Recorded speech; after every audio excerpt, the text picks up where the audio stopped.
Welcome to Matrusri job and career guidance అండి. Indian నేవీలో సంవత్సరానికి 2 సార్లు మనకి నోటిఫికేషన్ వచ్చే ఎస్ఎస్సి టెక్ సంబంధించిన నోటిఫికేషన్ రిలీజ్ అయిందండి. ఇది ఇంజనీరింగ్ విద్యార్థులు లక్ష్యంగా చేసుకోవచ్చు. దీనికి రాత పరీక్ష ఉండదండి. మనకి ఇంజనీరింగ్ గ్రాడ్యుయేషన్‌లో వచ్చిన మార్కులు బేస్ చేసుకొని మనకి ఇంటర్వ్యూ నిర్వహిస్తారు. ఇంటర్వ్యూలో మనకి 2 దశల్లో జరుగుతుందండి. అంటే ఫస్ట్ దశలో మనకి స్టేజ్ 1 ఇంటర్వ్యూ ఉంటది.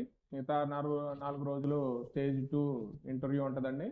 ఇక్కడ ఏపీ, తెలంగాణ వాళ్ళకి మనకి బెంగుళూరులో ఇంటర్వ్యూ జరుగుతది.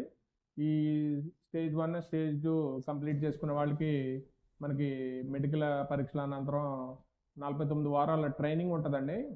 ట్రైనింగ్‌లో మనకి 56,100 స్టైఫండ్ ఇస్తారు. అలాగే మనకి ట్రైనింగ్ కంప్లీట్ చేసుకుంటే 1,50,000 వరకు మనకి సాలరీ వస్తుందండి. ఇక్కడ మనకి లెఫ్టినెంట్ హోదాలో ఉద్యోగంలో జాయిన్ అయితే 2 ఏళ్ళకి నేను 6 ఏళ్ళకి మేజరు, 13 ఏళ్ళకి లెఫ్టినెంట్ కల్నల్ హోదాలో మనం ప్రమోషన్ పొందవచ్చు. దీనికి సంబంధించి పూర్తి వివరాలు ఒకసారి మనం చూద్దామండి. ఇక్కడ మనకి ఇండియన్ ఆర్మీ ఎస్ఎస్సి టెక్ పోస్టులండి. ఖాళీలు వచ్చి 350 ఉన్నాయండి పురుషులకి. అలాగే మహిళలకి 29. వయసు వచ్చి 1/10/2026 నాటికి 20, 27 ఏళ్ళు లోపు ఉండాలి. ఆన్లైన్ దరఖాస్తులకు లాస్ట్ డేట్ వచ్చి పురుషులకు ఫిబ్రవరి 5 అండి, మహిళలకు ఫిబ్రవరి 4.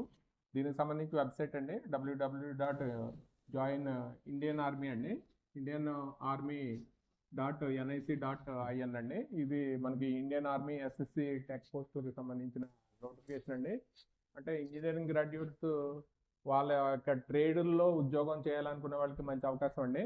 అంటే మనం చదివిన దాంట్లోనే ఉద్యోగం చేయొచ్చు. మనకి 1,50,000 వరకు శాలరీ వస్తుందండి. మంచి హోదా ఉంటుంది. దీనికి సంబంధించిన ఇండియన్ ఆర్మీకి సంబంధించిన మంచి నోటిఫికేషన్ అండి ఇది. ఈ వీడియో కనుక నచ్చితే మీ ఫ్రెండ్స్కి షేర్ చేయండి, లైక్ చేయండి, సబ్స్క్రైబ్ చేయండి. Thank you for watching this video.